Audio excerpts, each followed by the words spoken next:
Hey, punks and rockers, back again with another tale for you from 1985. Before I get started, I'm hoping you guys will take a second to please hit the subscribe button for me if you would.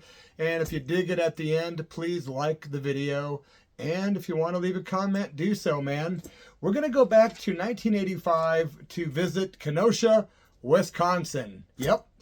Specifically, June 10th, 1985. Adrenaline O.D., also known as adrenaline overdose, with 1096 and my own band, Bloody Mess and Hate, at Duke's 2 in Kenosha, Wisconsin, June 10th, 1985.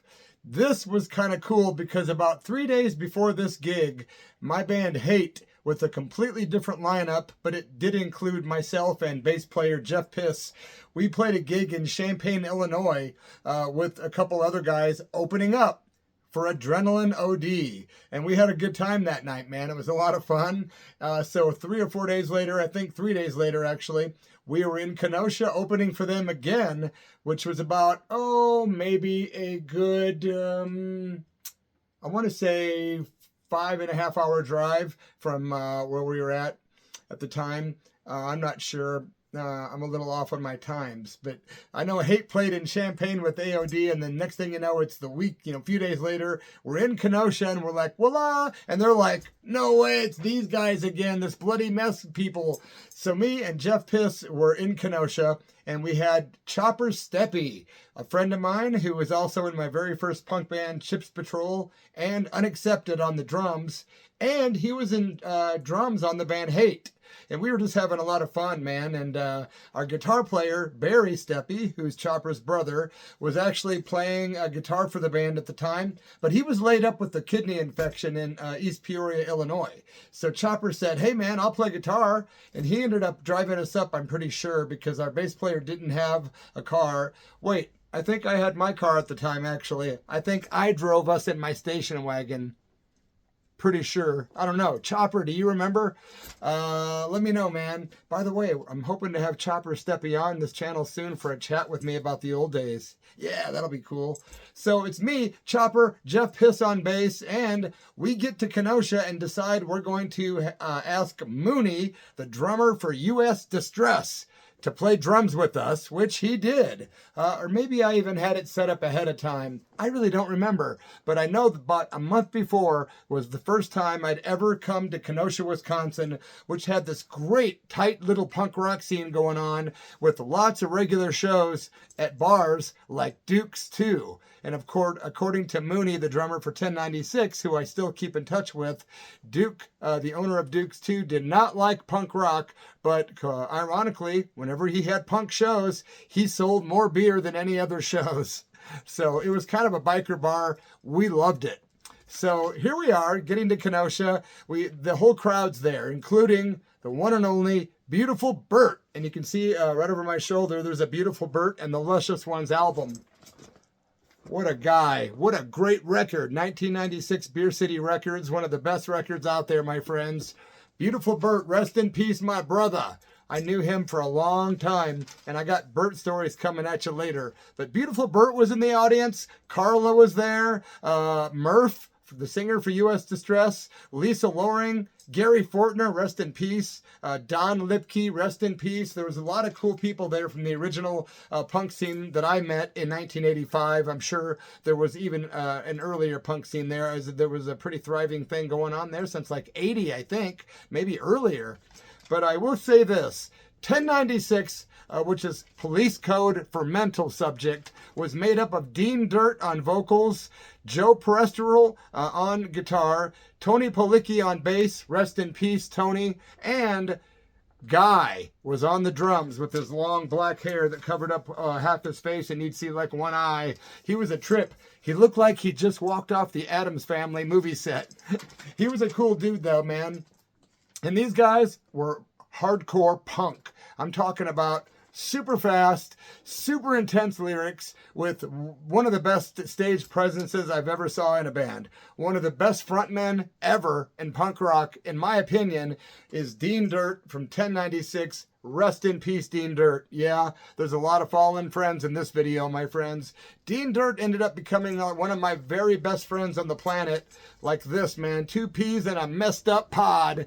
And I miss him dearly, man. But at this show, I had never seen him play. I had met him 1 month previous, and boy, was it awesome. When we met, it was like this, man, and he took the whole band to his house, and we had a big spaghetti dinner, and he fed everybody and showed me what it was like to be a punk rock, kind of I live this for life kind of guy. We take care of each other kind of guy.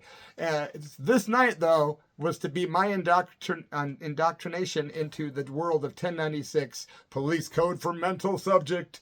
Man, I tell you what, man, as soon as these guys hit the stage, you had Dean up there with his shirt on with a lot of some different images, I don't remember, but he was decked out in his like green pants and tennis shoes, and he had like a semi-black mohawk, and man, as soon as those guys hit the stage, the crowd immediately started thrashing, going completely crazy. The energy was totally intense. We were like, holy heck.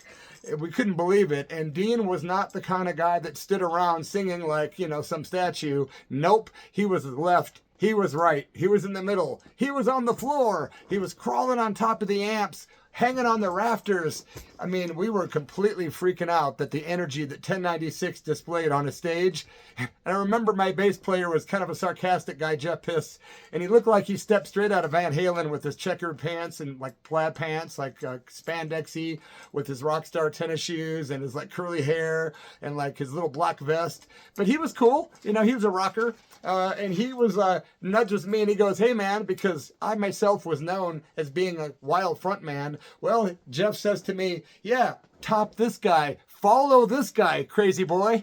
And I'm like, F you, bro. But I was thinking the same thing. Wow, we screwed up. We should have played first.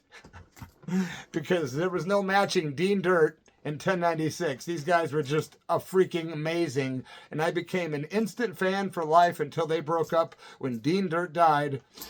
I think it was Halloween 98. And if I'm wrong, well, then I made a bad mistake, but I'm pretty sure it was Halloween of 98. Dean, I miss you, bro. What else did I put on here? Yeah, Dean had all of his tattoos. He was all over the floor. At one point, he climbed up on the amps and lost his balance and fell over, and the amp just went toppling over as well. It was just complete intensity. And this is the time when 1096 was really, and they kind of always were, when they played local shows, it was always intense as hell, man. They never ever let down for sure, man. That's for sure. It was a hard act to follow, I gotta tell you. Bloody Mess and Hate, my own band. We went up next. I saw photos recently from this gig, and I was decked out in all black jeans, black shirt with sleeveless with silver studs all around the neck and on the arms, black shades, big black rooster mohawk, and a huge long skeleton earring like down to here. Maybe 2, I don't remember. I know at least 1. At the show, like I say, Rubberneck couldn't make it. So Chopper was up there on guitar. I think he had his hair all black, dyed black. Looked very cool. He was punk as heck. Still is. He does a radio show now, and we're in touch. And yeah, shout out once again to Chopper Steppy. It was pretty fun, man. We ended up doing a cover of G.G. Allen and the Scum F's, a song called I Don't Give a Blank About You. Yeah, I can't remember much more about our set except we did a bunch of new songs that me and Jeff Piss had written, and we did a song called I'm Glad Sid's Dead. We did a song called Spit on My Face, which became a song that Hate was known for. And a little trivia fact for you punk rock, aficionados.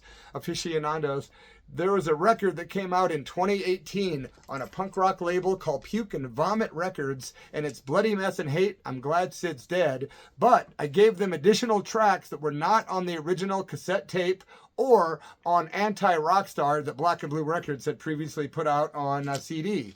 But originally, that Bloody Mess Hate, I'm Glad Sid's Dead circulated only on cassette tapes that I had gotten by calling a 1-900 Latter-day Saints phone number, and you get like these free cassette tapes if you just call and ask for one. Well, I'd sit around for like an hour at a time calling over and over and over, and these people didn't have computer systems, so they just had different agents that would just simply zip you out a cassette cassette tape.